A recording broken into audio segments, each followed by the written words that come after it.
And welcome back to Devlog. In the last part that— Stop! That's not the real slug glove! What?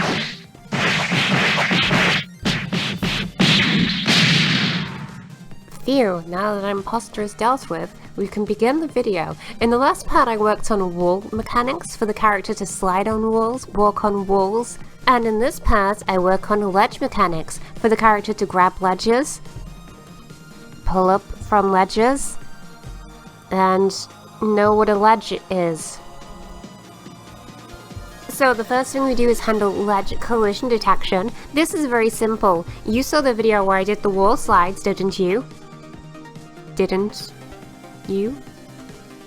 All we do is to check if there is a wall. If there is a wall, we'll check there is a ledge on the wall. This is either done when we're in air state, or if we're sliding down a wall to see if there is a ledge below us that we would eventually hang on to. All we do is we check 1 unit in front of the player, and by 1 unit in front of the player, I mean 0.5 units in front of the player.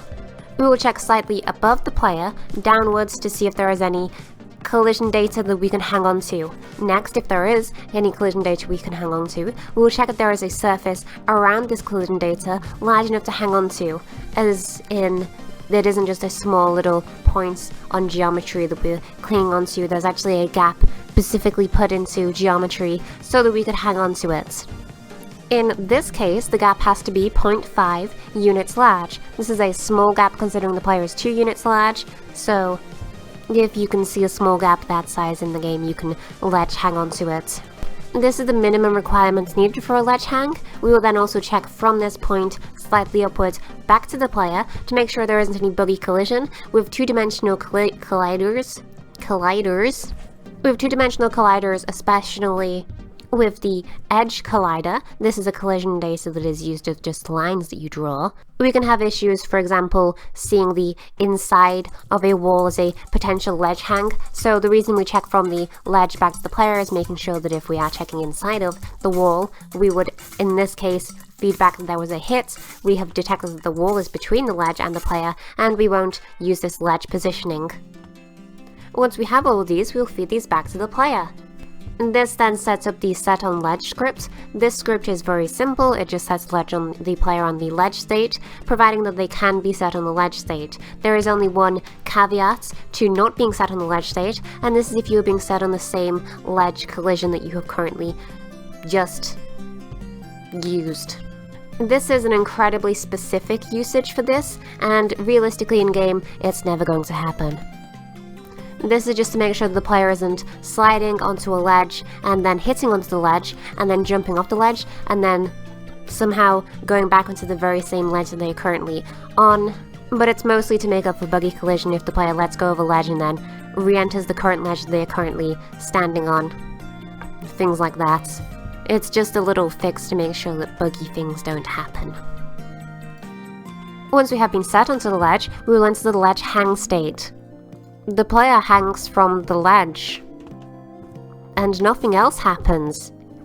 This is much simpler than the actual wall hang state. All we do is we gently let the player's Y position to be in accordance to the ledge they're currently hanging onto, but if they have hit the ledge in a collision data, they're already going to be at this position, so it's just a very subtle movement option, and then the player stays there until they don't want to stay there anymore. When in this state, the player can do a multitude of things. They can jump from the ledge by pressing... I want to say jump. Probably jump. They can pull up from the ledge by pressing up, or continuing their input direction. If the player was, for example, holding right, they grab into a ledge because they just missed a platform. If they continue to hold right, the player will automatically pull up to this ledge, because we can logically deduce in this state that the player is wanting to be pulled up to that ledge. They just missed the collision, they want to continue to move, so we're automatically pulling the player up to this ledge. If the player presses the opposite input of the ledge, this being if the ledge is to the right of the player and they press left, or the ledge is to the left of the player and they press right, they will be set into the air state, or if the player presses down, they will slide down the wall they are currently on, as in the wall they are ledge hanging off. This is very simple. We just change the substate the player is assigned to when on the wall, so they go from normal to whatever the one that controls sliding is, and the player is then sliding down the wall instead of being on the ledge. All pretty simple. Ledge movement mechanics are wicked easy. Next we have pulling up from the ledge. This is just a timer based that's going to happen, so the timer goes from 0 to 1 by a value of the speed amount. This being how long the player actually needs to be pulled up to the ledge. All that happens is halfway through this lap the value will be moved to the Y value of the ledge, and the other half of this value the player is going to move to the ledge's positioning. If the player is holding the correct input, this being the ledge to the right of them and they are holding right, they will alert their speed so the player can actually still build speed while on this ledge, so their speed isn't completely killed while being on a ledge. We also have an animation that plays. Boy howdy, this animation sure does look cool. I sure do like the animator who made this one, me. This animation is stretched depending on how long the ledge time should be. I just have the animation take exactly as long as the ledge pull-up time is. The only complexity with this is that there are some ledges you cannot pull up to, as in if there is a small outcropping on a wall and we're hanging off it, we can't pull up to that ledge because there's a wall in the way.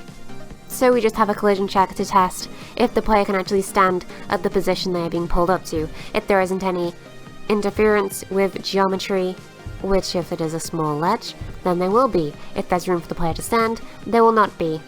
All we have to do in this setup is test if there is any room for the player to stand at the position, and if there is any room for the player to move up to for the position. Just 2 geometry collision checks.